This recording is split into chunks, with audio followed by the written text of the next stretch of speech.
we're bankrupting our government. We're bankrupting our country. We're bankrupting our economy. I don't hear enough talk about that, if anybody. With the spending habits that we have got and the glide path of our entitlement programs, including health care costs, big chunk of that. Everybody's got some idea, but nobody's really doing anything about it. The President tried to do something, take a first step on Social Security, dead on arrival in Congress.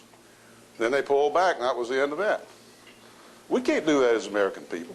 We as a generation cannot sit here and do things that are going to hamstring this next generation with absolutely unbearable tax burdens when they're out there trying to getting married and buy that first home and have that first child. Get into a situation where you got one generation against another with an growing elderly population that the working fewer young people can't sustain. We can do some things now that doesn't really hurt anybody. If we don't do something over the next few years, we're going to get into a situation where we're going to have to do some things that hurt everybody and hurt our economy. And the economy lies under everything else, even national security. And we got to remember what we're about, what we believe in. This spending thing, you know, I think that it's absolutely correct. People talk about the last election. They say the war, the war, the war. I think it had more to do with corruption and spending than it did the war, and it's understandable.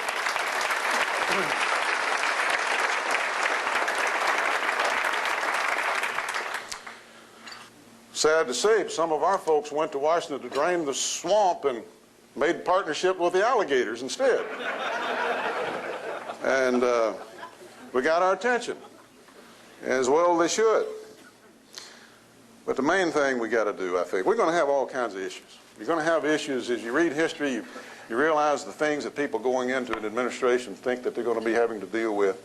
Sometimes they're there, sometimes they're not. But for sure, there are things that crop up that you don't foresee that you're going to have to deal with. And the question is, what are your underlying principles? What do you believe in? Anybody can talk from a mental checklist of talking points. What do you really believe in? Where are you coming from? I say get back to first principles. I say that the Declaration of Independence and the Constitution of the United States are not outmoded documents.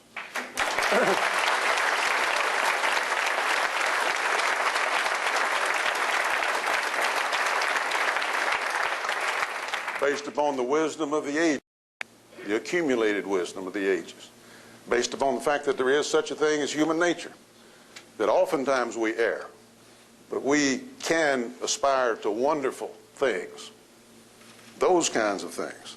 The fact that we get certain basic rights from God, not from government.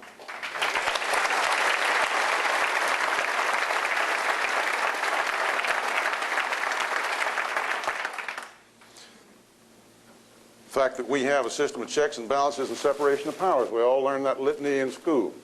But what does it really mean?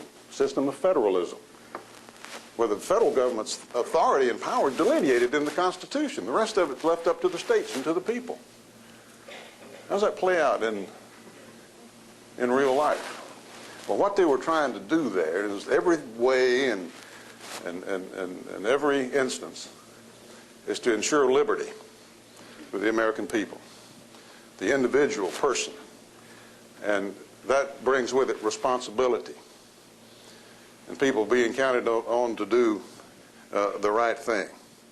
And we need to remember our underlying institutions that made it all work. Institutions and beliefs, basic beliefs, and rule of law, and the free market system. And the federal courts doing what they're supposed to do, not somebody else's job, not as social arbiters of this nation. Rights of free people to have property, belief in the sanctity of human life. These things that have been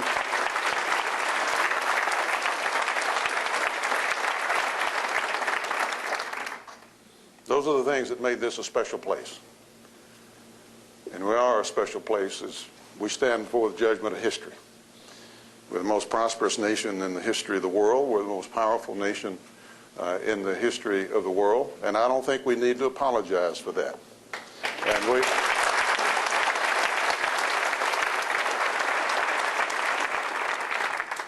That should not be said or taken in an arrogant way. We're like everybody else. We make mistakes along the way, and we try to rectify them. We're free people and have free discussions all along the way. Then we come together and do what we feel like is the right thing for our people, right thing for our country. It's going to be the same way again. But if we stick to our principles as Republicans, we stick to our first principles that I call them, I think that it's not only good for Republicans. We're looking at a bigger picture here. I think we can serve as a magnet to all right-thinking people in this country. I think we can form a new coalition where people will come together as they have before times in this country, you know, and say, let's do some things better and differently, and let's come out the other end stronger and wiser than we ever have been before. I think we've done that many times in the past, and we can do it again. And I look forward to working in that vineyard, and look forward to working with you. Maybe I can come back a little bit later in a different capacity, and we can talk a little bit more about some of these issues.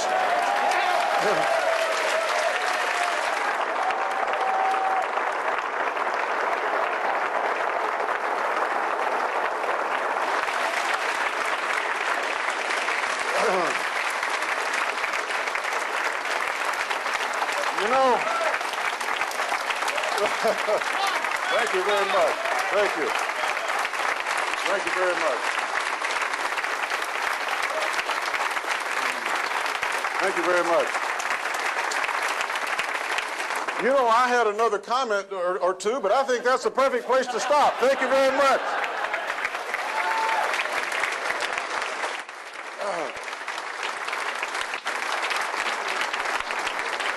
Thank you.